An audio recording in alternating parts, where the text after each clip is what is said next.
Gatan, opening the sutra. The Dharma incomparably profound and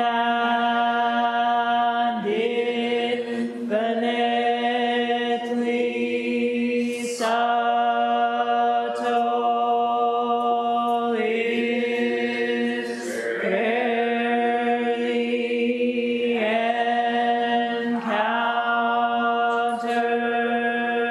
encountered even in millions of ages.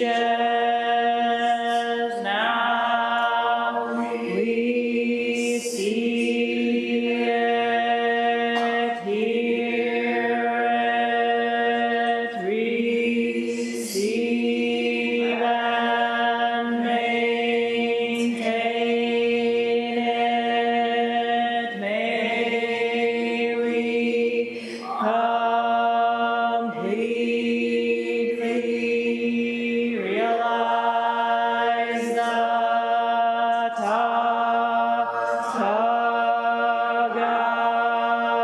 Tathagata's true meaning.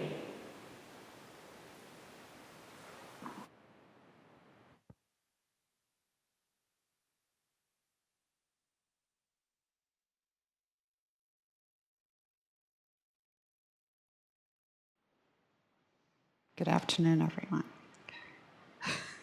It's been a while since I've done this. So, the second day of Rohatsu Sesshin. How's it going? We're all swimming in these waters together, and maybe you're in the doldrums, and maybe you're in the midst of a great storm. Maybe the water's just a bit choppy.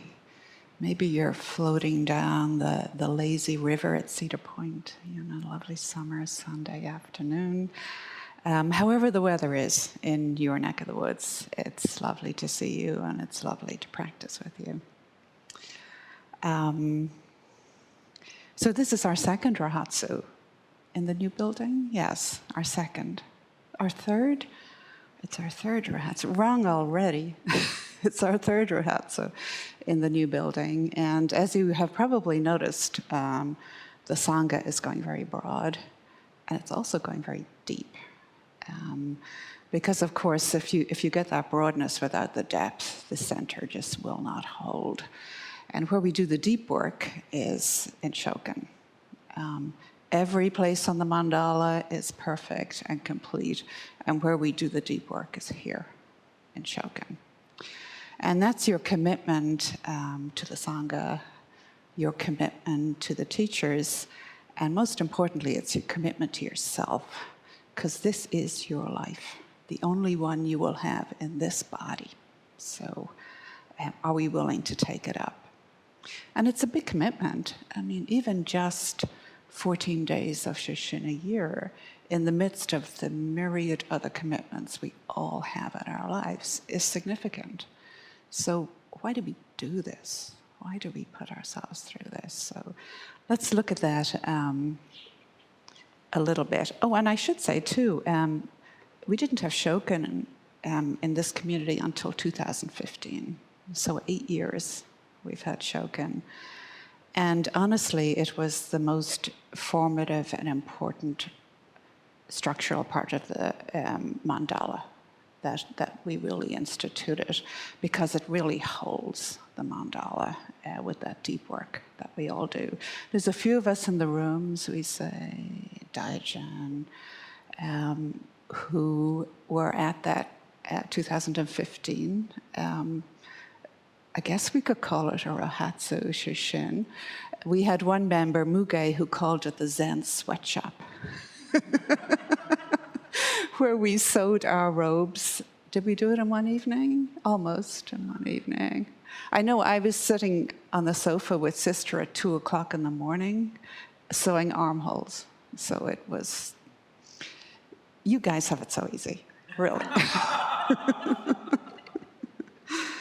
So the word shoken actually means seeing one another. And it is a rare thing, is it not, in this life, to be seen, to be truly seen by somebody, and to allow yourself to be seen by someone. And we enter into this covenanted relationship with the teachers, where that is what we are saying. We're giving each other permission to be vulnerable, to be seen, to do the deep work, which is sometimes a lot of fun, and sometimes it's quite painful. But we are working within this container of safety where we can actually do that. Because on the Zen way, we need a guide, right? And, you know, the whole universe is our guide. The deer, the trees, the sunlight, the clouds, all our guide. But we actually need a guide in human form, being human, who can actually coach us along the way. Because the likelihood that we're going to be successful by ourselves is pretty slim. You know, I wandered into the Toledo Zen Center, I don't know how many years ago, well over a decade ago, just wanting to meditate. And I think if I hadn't done that on that dreary Wednesday evening, and Dawn hadn't pulled me into beginning instruction, and I hadn't kept going back, what would my practice be now? I think it would be a whole bunch of books, and my zafu in the corner of my study, and no integration into my life. It would be an interesting academic study, a spiritual exercise, which I would be very sincere about. But would I actually be able to integrate this practice into my life? So a teacher has walked the way longer than you. So they know the traps, and that's a huge thing, just to know the traps, because you can fall into one big trap in Zen and never get out of it if you don't have a teacher. I remember early in my practice, I'd be given one instruction, and then a couple of months later, I'd be given what seemed like the opposite instruction. And it took me a long time to realize they were just trying to keep me from falling into the ditches on the side of the road. Not always successfully, but it's very hard to correct yourself, especially in non-dual traditions where you're working on the basis of your own experience. It's really good to have a coach, a guide, to guide you. And another thing, a teacher has traversed the great way of healing their own heart. And that is really critical. We've seen so many teachers crash and burn, teachers who had insight, intellectually quite brilliant, knew all the sutras, had all the knowledge, but they didn't have this essential component of knowing their own hearts. We're very fortunate in our community. And of course, the teacher is not a guru. Thank goodness the teacher is not a guru. They are an imperfect human. And some of the greatest lessons I have learned on the way are when our teachers failed and when they picked themselves up, dusted themselves off, completely vulnerable, and said, well, that didn't work. We'll try something else. Rarely do you encounter that in any other sphere of your life without shame and apology and all the rest of the stuff that goes with that. No, we tried it, it didn't work. Let's take the next step. And of course, Buddhism, I should say too, James Ford, I don't know if he just said this to us or if it's in one of his books. I like to think he applied it to our Sangha. He said, we're all just bozos on the bus together. And Bujo's probably driving the bus on the edge of a cliff, and it'll be fine. It'll be fine. And of course, Buddhism, writ large, has always practiced in community and in lineage. We're always talking about the importance of the Sangha, and that is true. But how do you actually practice with the lineage? Well, you find a teacher in whom the lineage is awake, in whom the lineage is alive, who show up exactly and completely as themselves. That is the aliveness of the lineage. And again, how lucky we are here. And then there's training. Training is what we do when the teachers are in the room or their designees are in the room. And of course, the big hotbed of training is Sesshin. This is where we do most of our training. And of course, one of the main aspects of training is paying attention to what our mind does when we're given correction. How do we receive it? How do we practice correction without shame, without anxiety? How do we just receive it? Oh, yeah, do that. I know when Roshi was training me in the priesthood, like some obscure Saturday morning with the Akita people flinging each other around behind the screen, he said, always let the robe settle. Because I had the tendency, I got to get this circumambulation down just right. And he'd say, no, stop, let the robe settle, and then take another step. And that is great advice for life, is it not? Before I retired, I had a very stressful job, which involved putting out a lot of fires. And there was always some fire coming along. And that advice, before you rush in there with a fire extinguisher and all the solutions, let the rope settle first before you even take that first step, is amazing advice for your life. And then liturgy. A lot of you have been training on new liturgy positions. Thank you so much. And how do you practice? Roshi says that liturgy positions are conscious behaviors. Conscious behaviors. How do you practice that position you've never done before with all of your insecurities and all of your anxieties? How do you do that? How do you handle it when you make a mistake? Before we had Sesshin, we just had Wednesday nights at the temple. And you would literally walk in the door and say, my name is, and you'd be given a bell to ring. And as an anxious person anyway, that was like a baptism of fire. But what do you do? Say no and run out the door? It's like, well, what's the worst thing that can happen, right? And it is an amazing training on actually sitting on the hot seat. Because you're always on the hot seat of your own life, right? Always. So here is where we train. And then there's Dokusan, moving into the wisdom experience. And the question in Dokusan is, how deep am I willing to go? Now that we're in this covenanted relationship with the teachers, the gloves are off. There are permissions, responsibilities, vulnerabilities on both sides.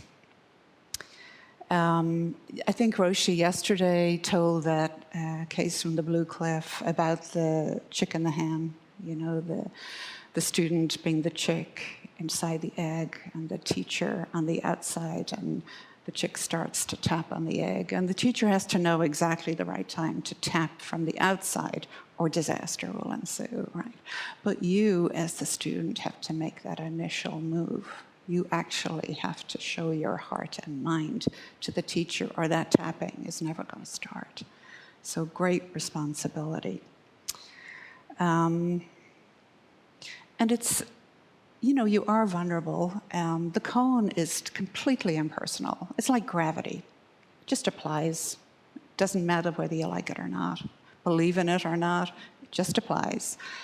But it's also completely intimate. Because like gravity, it's your butt hitting the ground, right? The same in the world of koan. It's your karma meeting that reality. Am I willing to go there? Am I willing to show that to my teachers? Roshi said once, enlightenment is your karma meeting the void. It's your particular karma out of all these billions of beings meeting the void. That's where the magic happens. Are you willing to go there, to put yourself there? And of course, there's a cost to all this. We sit, we train, we practice, we respond. And we actually have to do those things for this to work. And another thing about Dokusan is how often am I willing to hear that is not correct? I can't believe I'm the only person who has sat with a cone for like half a year.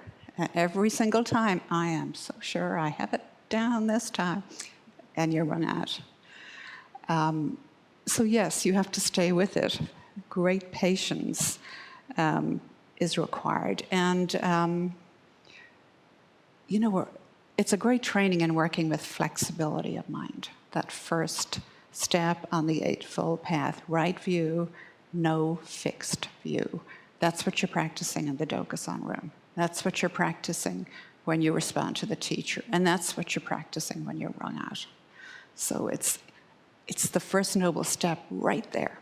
And you're experiencing it directly with your teacher. And then there's open Sozan, which for many of us, when we brought that in first, was like pure torture, right? You sit in silence for a long period of time, and then you are asked to share your experience, to share something of your experience. And of course, this is the heart of generosity. I'm willing to be vulnerable in front of all these people that I don't really know that come and go. Again, great training for life. And then we have practice. And practice is where we take training and we actually apply it in our life. Really, what is the value of being able to ring the bell perfectly in the Zendo and die? I was able to ring the bell perfectly in the Zendo. How do you apply that training into your actual life? Not that this isn't your life, but out there with all the people that you love, that you don't know, that you kind of know, the people that you're very invested in. How do you apply this training there?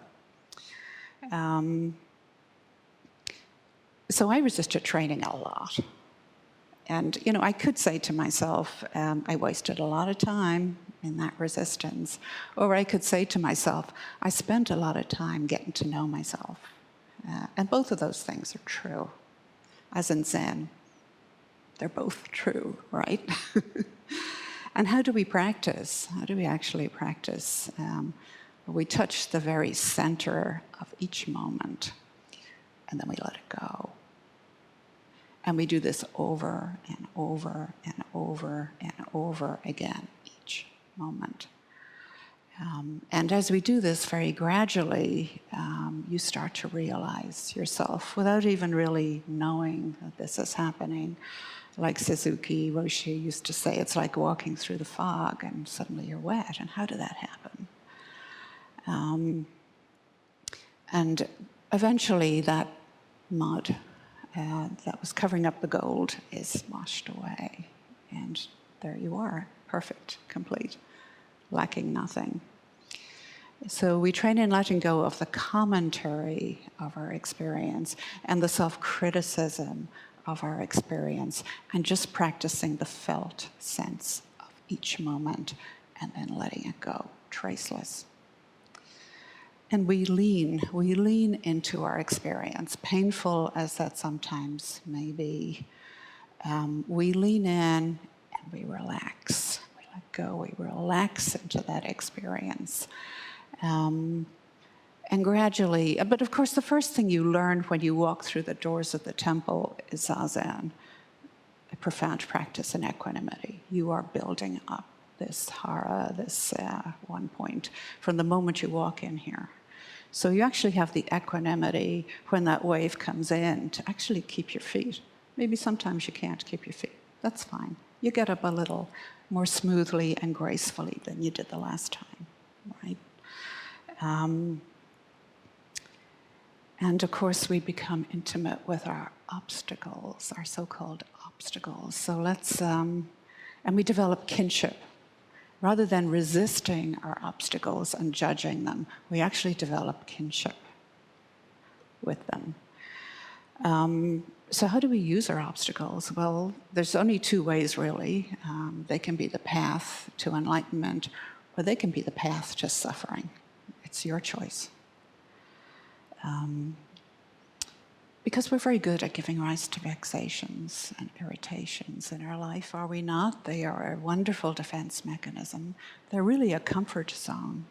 I can just stew about this person, about this circumstance, even about my own reactions. I can be very self-critical and actually be comfortable there. Because we don't have to embark on that path of realizing that who we actually are, that we are Buddha, with all of the responsibility and all of the churn that is going to cause in our life. This paradigm will no longer work. These relationships will no longer work. Can I let go of it all? Marianne Williamson famously said, and I know I've used this quote before, but it's a great quote. She says, "Our deepest fear is not that we are inadequate. Our deepest fear is that we are powerful beyond measure. It is our light, not our darkness, that frightens us." I think anyone who's been on this path as long as we have understands what she's talking about. And our obstacles are self-created in the most deeply karmic sense, and they're self-reinforced in a very personal sense. We know how we do this, right? And they're protecting us from the pain of actually combusting our lives. And they all stem, of course, from self-referentiality, this I that I'm so invested in. This is where all of our obstacles stem, because what are we protecting? We're protecting this ego that actually doesn't exist, this small self. So we have to understand that the path isn't about chasing a goal, the goal of enlightenment. The path is about stopping and encountering your life. So we stop and we practice and we take the next step and the next step and the next step. And we don't get entangled by anything when we do that, because really, who is there to get entangled? And that's the central question, is who is there to get entangled? So how do we practice meeting our resistances, the vicissitudes of life, all of this churn? Well, we face it, we embrace it, we respond to it, and we let it go. Because honestly, what we don't face, we cannot let go of. That seems to be like the definition of hell, where you can't even see the cause of your own suffering. You actually have to face it. And we do this over and over again, right? We practice endlessly because character, right? And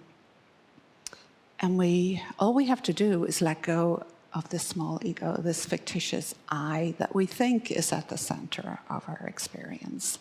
It's just storming, it's just calm, it's just a smooth ride, it's just thundering. There is no I in control of any of this. And it's interesting how, we say it's just raining, and we don't get obsessed about what is it that's just raining? What is this it that is raining? And yet I am sad. I am so wound around that I that is sad, the traps of language. So on the night of his enlightenment, I think Doan shared this with us last Sunday, when Mara came to tempt the Buddha and brought his armies, and they fired the flaming arrows, and they fell as flowers. We encounter that, do we not, on a regular basis in our life when we're on the hot seat, and we see all these vicissitudes coming towards us. Can we just let them pass through? Because honestly, there is no I for them to attack. Can we just let them fall? Can we let them pass through without judgment, without self-criticism? And this is what we practice every time we sit on the cushion. I've been thinking a lot this week about the death of Shane MacGowan, from the lead man from the Pogues. Some of you have heard of him. Yeah, Hoshi has. He's a punk at heart.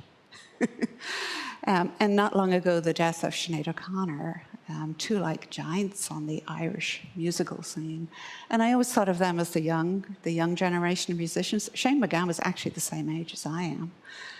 But they did practice their art in a society that was crumbling from the iron fist of the Catholic Church. And all of the skeletons that came out of the closet there, all of the pain that was just could now be seen. So there was a quality to their expression that was so powerful. And they were very flawed, very difficult people. And yet, in their art, they could express truth. People responded to that. There's this story of Shane MacGowan walking into the bar at Dublin Airport, like late on a Saturday night, with like a pint in one hand and the whiskey in the other hand. And like nobody is paying any attention.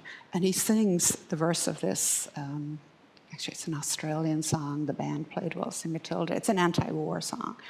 And that room just stopped dead.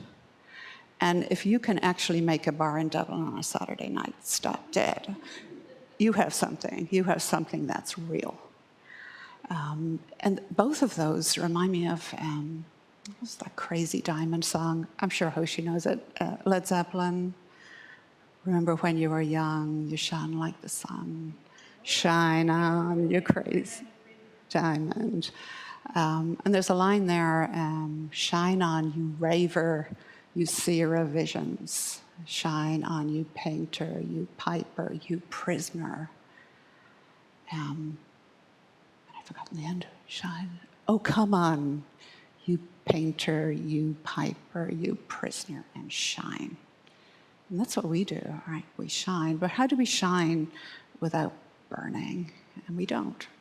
Of course, we're combusting our lives. But we enter this life because of our training with this equanimity, where we're not actually pulled around by this energy, where we can actually stabilize it and use it. And Marianne Williamson, as part of that quote, she says, and as we let our own light shine, we unconsciously give other people permission to do the same. As we are liberated from our own fear, our presence automatically liberates others. And this is the Bodhisattva path. We do have to work on liberating ourselves first, not ending up as two people down a well, able to keep your balance, and do this for the service of everyone, all beings throughout space and time. And we do this in the midst of our delusions, in the midst of our screw-ups, right? Dogen says,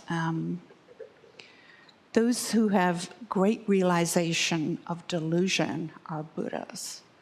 Those who have great realization of delusion are Buddhas.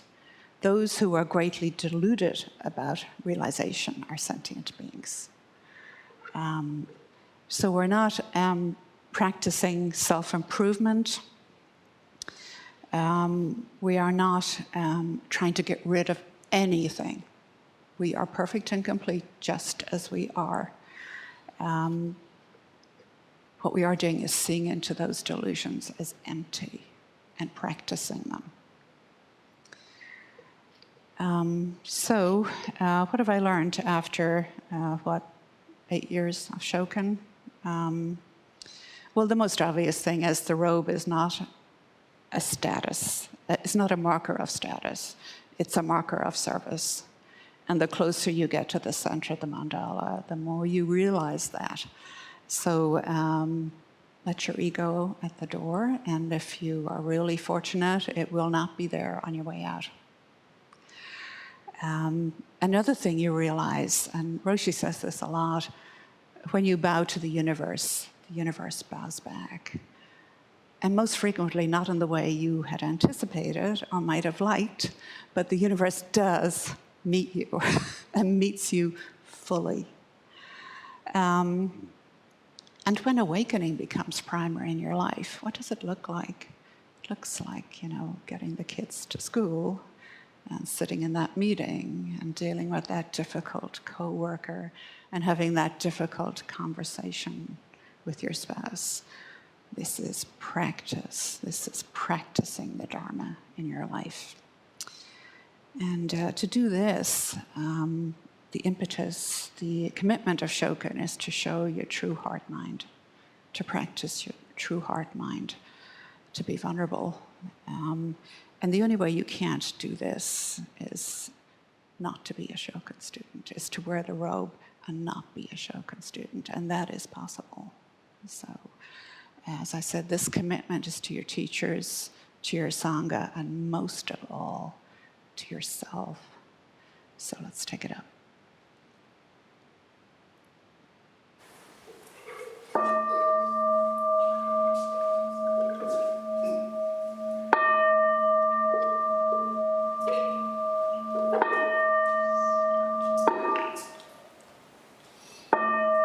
Beings are numberless. I vow to free them. Delusions are inexhaustible.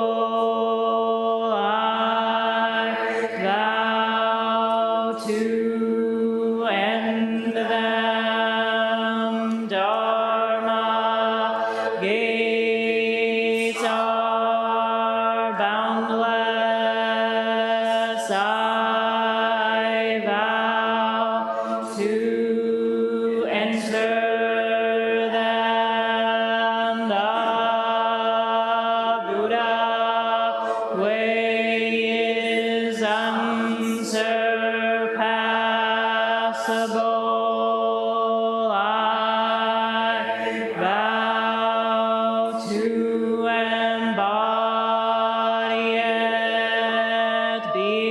Beings are numberless. I vow to free them.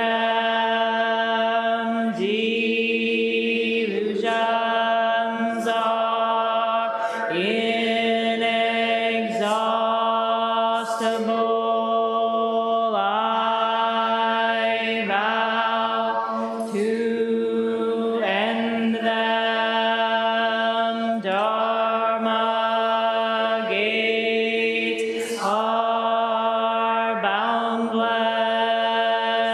I vow to enter them. The Buddha way